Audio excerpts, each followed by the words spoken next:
So hi everyone, this is Mayank. और परसों SFM का पेपर है। दो चार इंपॉर्टेंट चीजें मैं फटाफट आपको बता देता हूं जो कि आपको बहुत ज्यादा हेल्प करेगी। थोड़ा कॉन्फिडेंस भी बढ़ेगा, थोड़ा अच्छा भी फील होगा आपको।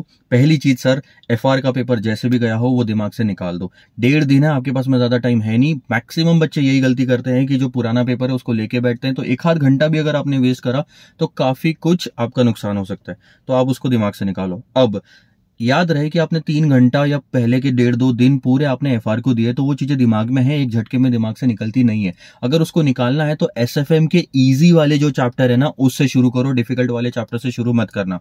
आपको अगर थ्योरी पसंद है तो पहला वाला chapter financial policy and corporate strategy, securitisation हो गया, आपका स्टार्टअप फाइनेंस हो गया, ये चैप्टर कंप्लीट कर लो, 12 मार्क्स पक्के हो जाएंगे।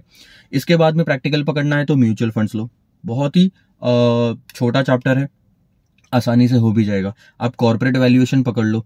तो इस तरह से छोटे छोटे चैप्टर अगर आपने कंप्लीट कर लिए तो आज का एक फायदा ये होगा कि जो छोटे 4-5-6 घंटे बचे हैं उसमें आपने छोटे छोटे चैप्टर बहुत सारे कंप्लीट कर लिए, प्लस कॉन्फिडेंस भी आएगा क्योंकि इजी है, और दूसरा लिंक बैठेगी। अब आपका एफआर दिमाग से हट के एसएफएम आ चुका है, अब आप रेडी हो चुके हो, तो अब आप पोर्टफोलियो पकड़ो।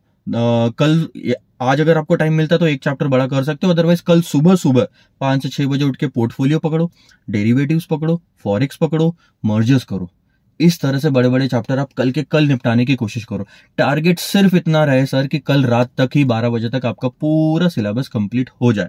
अब दूसरे दिन जो बचेगा सुबह के मॉर्निंग के 5-6 घंटे, इसमें आपका जो 1.5 दिन में नहीं हो पाया वो कवर अप करोगे, क्योंकि मैं बोल तो रहा हूं कल शाम तक खत्म करना है, लेकिन कुछ ना कुछ छूट जाएगा, वो आप परसों सुबह कवर करोगे। कुछ थ्योरी का वाला पार्ट परसों सुबह कवर कर लेना, आरटीपी जरूर देख के जाना परसों सुबह।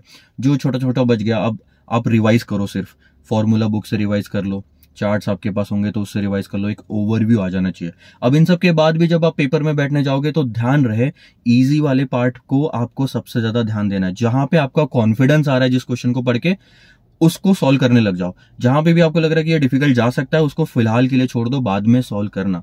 कॉन्फिडेंस आना जरूरी है। सेम प्रोसीजर आप 2 से 5 ये जो पूरा टाइम रहेगा उसमें फॉलो करोगे। पहले लिंक बैठाओगे, इजी इजी क्वेश्चन करोगे तो कॉन्फिडेंस बैठेगा, उसके बाद कोई डिफिकल्ट पकड़ना। पहले ही अपने आप को डिमोटिवेट करने वाले काम मत करना। फुल ऑन कॉन्फिडेंट रहो और इतना खुद पे भरोसा रखो कि जो भी याद पढ़ा है वो याद आ ही जाएगा टाइम पे। तो ये मत सोचो कि क्या मुझे याद आएगा या नहीं आएगा।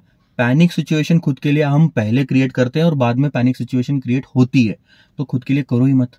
कॉन्फिडेंट रहो, सबसे हंस खेल के बात करो, ज्यादा दिमाग लगाने की जरूरत ही नहीं है। कोशिश मैक्सिमम टाइम पे ये करना कि ज्यादा सोचने का फ्री टाइम ना मिले। फटाफट फटाफट फटाफट, मतलब जब जैसे फॉर एग्जांपल 1 या 1.5 दिन ही है आपके पास में, तो खुद को टाइम दो ही मत खाली बैठ के सोचने का कि मेरा क्या होगा, मार्क्स मिलेंगे या नहीं, मैं पास होऊंगा या नहीं। ये सब चीजें अभी सोचने की जरूरत नहीं है, एग्जाम हो जाए उसके बाद करते रहेंगे। So will not waste any further time. Please focus on your studies, stay confident, stay smiling, and all the best. See you.